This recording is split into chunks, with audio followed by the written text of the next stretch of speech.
उत्साहित होगा। आज जो हमारा नया टॉपिक है वो क्या है, परंपरा एवं परिवर्तन। परंपरा के द्वारा कैसे समाज में परिवर्तन होता है और समाज की जो प्रक्रिया है परंपरा के द्वारा आधुनिकीकरण के द्वारा कैसे विकसित होती है उसके बारे में चर्चा करेंगे। ये क्या है, ये हमारा उत्शास्त्रीय प्रथम वर्ष के पाठ्यक्रम अंतर्गत क्या आता है, परंपरा एवं परिवर्तन। ये किनके द्वारा कहा गया है, डीपी मुखर्जी, यानी परंपरा और परिवर्तन को डीपी मुखर्जी ने किस तरह से व्यक्त किया और किस तरह से व्याख्या देखो समाज में प्रदर्शित किया, उसकी चर्चा करेंगे। क्या डीपी मुखर्जी का पूरा क्या नाम है, ध्रुवजटी प्रसाद मुखर्जी। क्या नाम है इनका, ध्रुवजटी प्रसाद मुखर्जी। इतना बड़ा नाम है, लोग उन्हें सिंपल में डीपी मुखर्जी या डीपी कहते हैं उनको, ठीक है। ये लखनऊ विश्वविद्यालय के जो थे त्रिदेव यानी त्रिदेव में से त्रिदेव कहने का इसलिए मैंने चर्चा किया मैंने त्रिदेव के बारे में आपको, कि समाज शास्त्र का पहले कोई अस्तित्व नहीं था, कोई सब्जेक्ट नहीं था। तो मुंबई विश्वविद्यालय में क्या हुआ, मुंबई विश्वविद्यालय में समाज शास्त्र की स्थापना की गई राज्य के द्वारा, और उसके बाद लखनऊ विश्वविद्यालय में समाज शास्त्र की आगे बढ़ाने की प्रक्रिया की गई। उन्होंने से क्या था, एक था राधा कमल मुखर्जी, एगो जीएस घुरिये, उसके बाद डीपी। इन तीनों यानी त्रिदेव, इन्हीं को कहा जाता है, ठीक है। अब आगे बढ़ते हैं। अब जो है ये डीपी मुखर्जी जो थे वो मार्क्सवादी थे। क्या थे, मार्क्स के समर्थक। मार्क्स क्या कहता है, मार्क्स जो मानता है कि समाज में जो परिवर्तन होता है वो किससे होता है, संघर्ष से, ठीक है। क्या होता है, उन्होंने माना मार्क्सवादी परिप्रेक्ष्यवादी कहने का तात्पर्य कि समाज में जो भी कोई भी परिवर्तन हो, जिस चीज़ का परिवर्तन किससे होता है, संघर्ष के। बिना संघर्ष से समाज में परिवर्तन नहीं होगा। लेकिन वही प्रकारवादी क्या कहते हैं, प्रकारवादी मानते हैं कि समाज सहयोग से आगे बढ़ता है। क्या कहते हैं प्रकारवादी, कि समाज जो है सहयोग से बढ़ता है, ठीक है। आप समझ गए मार्क्स मतलब क्या होता है, ठीक है।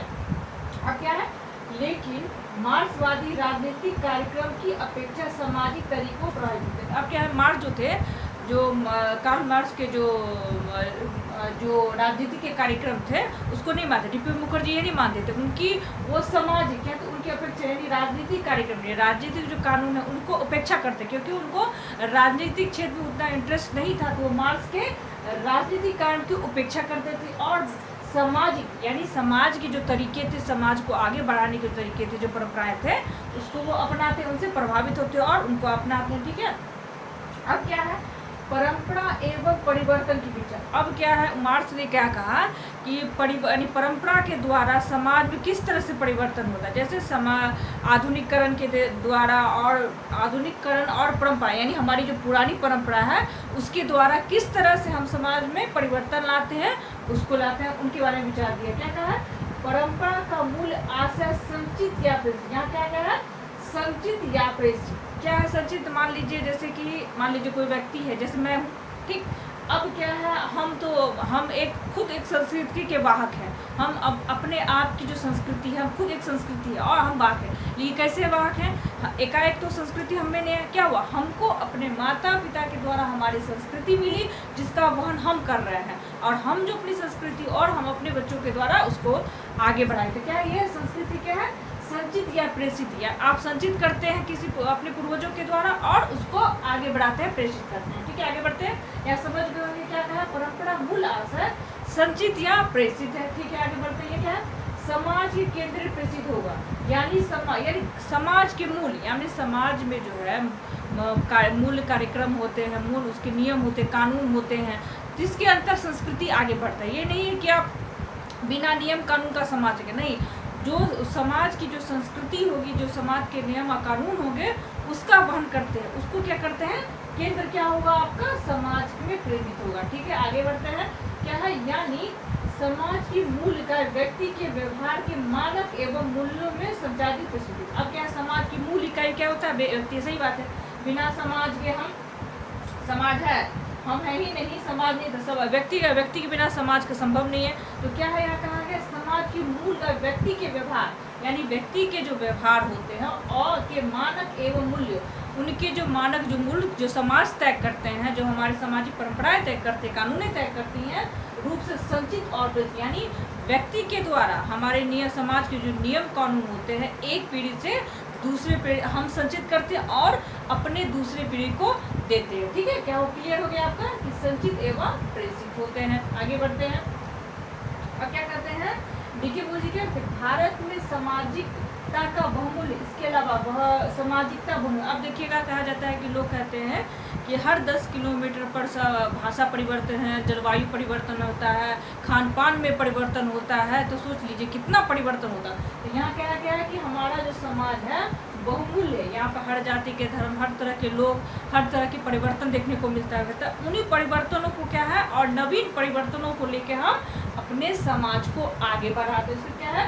इसके अलावा कुछ नहीं। सही बात, हमारी संस्कृति जो है, हमारा जो सामाजिक धरोहर, इसके अलावा सब कुछ उतना जरूरी नहीं है। ठीक है, अब आगे बढ़ते हैं। उन्होंने क्या कहा कि समाज क्या है, केंद्र है। क्या है, समाज केंद्र हुआ। क्या हुआ, मान लीजिए ये हुआ समाज, ठीक, बीच में क्या हुआ, इसका केंद्र क्या हुआ, समाज,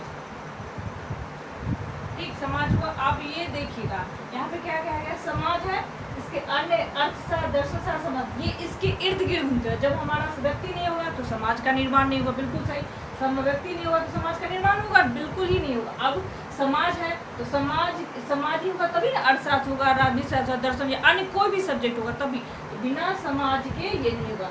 इसलिए डीपी मुखर्जी कहता है, पहले वो राजनीतिक हिस्ट्री में दिलचस्पी थी लेकिन उनको ज़्यादा दिलचस्प नहीं लगा वो सब्जेक्ट, तो उन्होंने समाजशास्त्र में आए और उनके बारे में बताया। ठीक, उन्होंने क्या किया कि समाज क्या है, केंद्र बिंदु है। क्या है, हर सब्जेक्ट का जो बोलते हैं समाज क्या है, केंद्र। अगर समाज ही नहीं रहेगा, अर्थशास्त्र क्या है, राजनीतिक शास्त्र और दर्शन शास्त्र क्या, ठीक है। तो समाज क्या आपका केंद्र बिंदु है। ठीक है, यहाँ क्या डीपी क्या कहते हैं, डीपी क्या कहते के लिए, परिवर्तन सिर्फ भूतकाल से जुड़ा नहीं है बल्कि परिवर्तन ही संवेदनशीलता से जुड़ा हुआ है और इस प्रकार यह जीवंत परंपरा है। क्या क्या है, परिवर्तन जो भूतकाल यानी पूर्वज पुराने बहुत पीछे चले जाइए तो क्या होता है, भूतकाल से क्या होता है, भूतकाल से ही परिवर्तन हो रहा है। अभी अभी परिवर्तन ही हो रहा है। हमारा समाज परिवर्तन का क्या है, परिवर्तन ही समाज का नियम है। क्या है, बिना परिवर्तन समाज विकास नहीं करे। वहीं मान लीजिए हम कोई काम ना करे, चुपचाप बैठ रहे तो क्या हमारे लेने कोई फायदा नहीं है। तो हम चुपचाप तो क्या मृत के समान है। हम कोई क्रिया कर रहे हैं या समाज के लिए कोई भी क्रिया कर तो हम जीवंत, क्या कहें या जीवंत, जीवंत यानी जीवंत मतलब जो आदमी काम कर रहा हो, किसी चीज़ में हो, लगा हुआ हो, काम करो। अगर हम काम न करें, चुपचाप बैठे रहे तो क्या एक निर्जीव के समान। यहाँ क्या है, जीवित परंपरा है कि जीवित परंपरा है जो हम समाज को देते हैं। यहाँ क्या है, परिवर्तन भूतकाल से नहीं बल्कि परिवर्तन ही संवेदन से जुड़ा हुआ है और इस प्रकार यह जीवित परंपरा है। तो जीवित परंपरा है इसलिए ना, क्योंकि समाज एक जीवित परंपरा है। क्योंकि एक जीव व्यक्ति जो है तो है दूसरे व्यक्ति को संचालित कर रहे हैं अपनी परंपरा।